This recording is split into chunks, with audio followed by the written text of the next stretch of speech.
Hello viewers, আসসালামু আলাইকুম। আজকে আপনাদের জন্য থাকছে বড়ইয়ের আচার রেসিপি। বড়ইয়ের আচার কে না পছন্দ করে, ছোট বড় সকলেরই কিন্তু খুবই পছন্দের একটি আচার বড়ইয়ের আচার। একেবারেই সহজভাবে দেখানোর চেষ্টা করেছি, আশা করছি আপনাদের সবার কাছে অনেক বেশি ভালো লাগবে। তো প্রথমেই এখানে 1 কেজি পরিমাণ বড়ই নিয়ে সেটা আমি সারা রাত ধরে পানিতে ভিজিয়ে রেখেছিলাম। তো মোটামুটি 5 থেকে 6 ঘন্টা ভিজিয়ে রাখলেই হয়। তো আমি মোটামুটি 10-12 ঘন্টার মতো ভিজিয়ে রেখেছিলাম, যার জন্য দেখতে পাচ্ছেন টসটসে হয়ে গিয়েছে।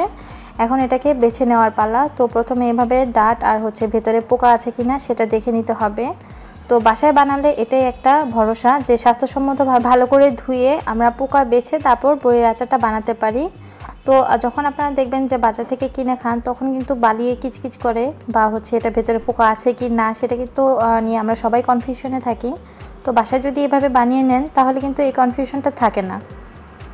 তো এভাবে আমরা সবগুলো বড়ই ভালো করে বেছে নিয়েছি। এটার মধ্যে কিন্তু অনেক পোকা বড়ই ছিল আর নষ্ট বড়ইও ছিল, যার জন্য এখানে প্রায় হাফ কেজির একটু বেশি হবে নেওয়া গেছে, আর বাকিগুলো ফেলে দিতে হয়েছে।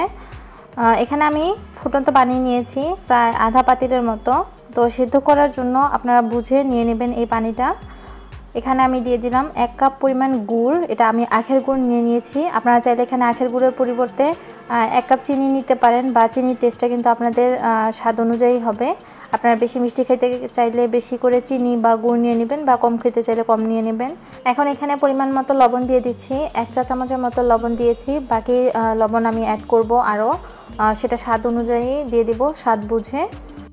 আপনারা চাইলে প্রথমে এখানে 2 চা চামচ পরিমাণ লবণ অ্যাড করে দিতে পারেন। তো আমি স্বাদটা বুঝে তারপর আর কি দেবো, এই জন্য এখানে প্রথমে 1 চা চামচ পরিমাণ দিয়ে দিয়েছি। আর এখন 30 মিনিটের জন্য ঢাকনা দিয়ে ঢেকে ভালো করে জাল করে নেব। 30 মিনিট পর দেখতেই পাচ্ছেন মিডিয়াম হাই হিটে জাল করে নিয়েছি। পানিটাও কিন্তু অনেকটা টেনে এসেছে, বড়িটাও সেদ্ধ হয়ে গিয়েছে। আপনারা যদি আচারটা ভেজা ভেজা রাখতে চান, সেক্ষেত্রে এই পর্যায়ে আপনারা মশলা অ্যাড করে দেবেন।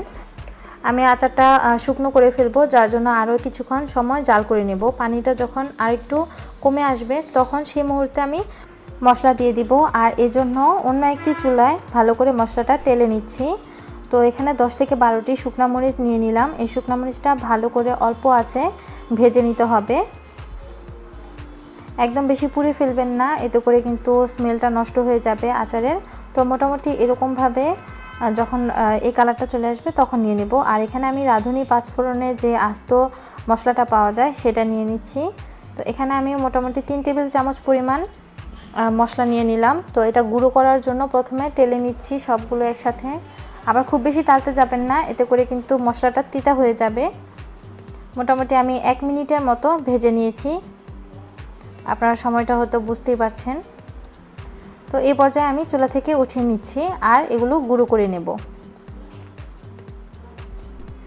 এখন আপনারা দেখতেই পাচ্ছেন এই পানিটা কিন্তু অনেকটা শুকিয়ে এসেছে।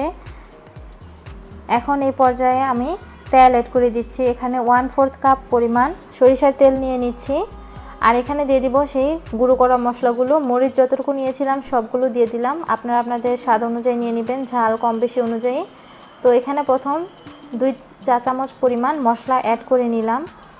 তো যতটুকু মশলা নিয়েছিলাম তার থেকে যতটুকু লাগবে ততটুকু পরিমাণই নেব। তো এখানে 2 চা চামচ পরিমাণ নিয়ে মিশিয়ে দেখছি টেস্ট করে যে যদি বেশি মশলা লাগে তো সেক্ষেত্রে দিয়ে দিব। আপনারাও সেম কাজটা করবেন, যদি কম মশলা খেতে চান তো সেক্ষেত্রে কম দিয়ে দিবেন। এখন দিয়ে দিচ্ছি 4 টেবিল চামচ পরিমাণ ভিনেগার।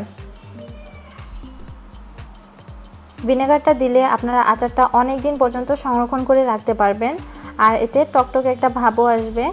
যদি আপনারা টক বড়ি নেন সেক্ষেত্রে আরও বেশি ভালো লাগবে। তো আমি যে বড়িটা নিয়েছি মোটামুটি একটু মিষ্টি টাইপের, যার জন্য এখানে ভিনেগারের পরিমাণটা একটু বেশি দিয়েছি। ভিনেগার দেওয়ার কারণে আপনারা কিন্তু এই আচারটা সারা বছর সংরক্ষণ করে রাখতে পারবেন। এই ক্ষেত্রে কাচের যে বয়ামগুলো বাজারে কিনতে পাওয়া যায় সেগুলোতে সংরক্ষণ করলে বেটার রেজাল্ট পাবেন। আর এখানে আমি আমার স্বাদ অনুযায়ী আরও 1 চা চামচ পরিমাণ পাঁচফোড়ন মশলা অ্যাড করে নিচ্ছি। তো এটা কিন্তু আপনাদের সম্পূর্ণ আপনাদের নিজস্ব ব্যাপার, আপনাদের নিজস্ব টেস্ট বার অনুযায়ী অ্যাড করে নেবেন। তো এখন আমি আর 2 থেকে 3 মিনিটের মতো ভালো করে নেড়ে চেড়ে জাল করে তারপর উঠিয়ে নেব। তো আজকের মতো আমার আচারের রেসিপি এখানেই শেষ হয়ে গেল, আপনারা দেখতেই পাচ্ছেন। এখন জাস্ট পরিবেশনের পালা। আর আমার রেসিপিগুলো যদি আপনাদের কাছে ভালো লেগে থাকে তাহলে প্লিজ অবশ্যই আপনারা ফ্রেন্ডস অ্যান্ড ফ্যামিলির সাথে বেশি বেশি শেয়ার করবেন। এখন এই পর্যায়ে চুলা থেকে নামিয়ে আমি আপনাদেরকে পরিবেশন করে দেখাচ্ছি। তো আপনারা দেখে বুঝতে পারছেন যে এটি কতটা মজাদার হয়েছে আর কতটা লোভনীয়। আচার দেখলে তো এমনিতেই জিভে জল চলে আসে। তাহলে আর দেরি কেন, স্বাস্থ্যসম্মতভাবে ঘরে বসেই আপনারা আচার বানিয়ে ফেলুন, অনেক বেশি মজার আর সকলের পছন্দের বড়ইয়ের আচার। আশা করছি আমার রেসিপিটি আপনাদের কাছে ভালো লেগেছে। ভালো লাগলে প্লিজ আমার চ্যানেলটি সাবস্ক্রাইব করে আমার পাশেই থাকবেন। আজকের মতো এখানেই বিদায় নিচ্ছি। সবাই ভালো থাকবেন। আল্লাহ হাফেজ।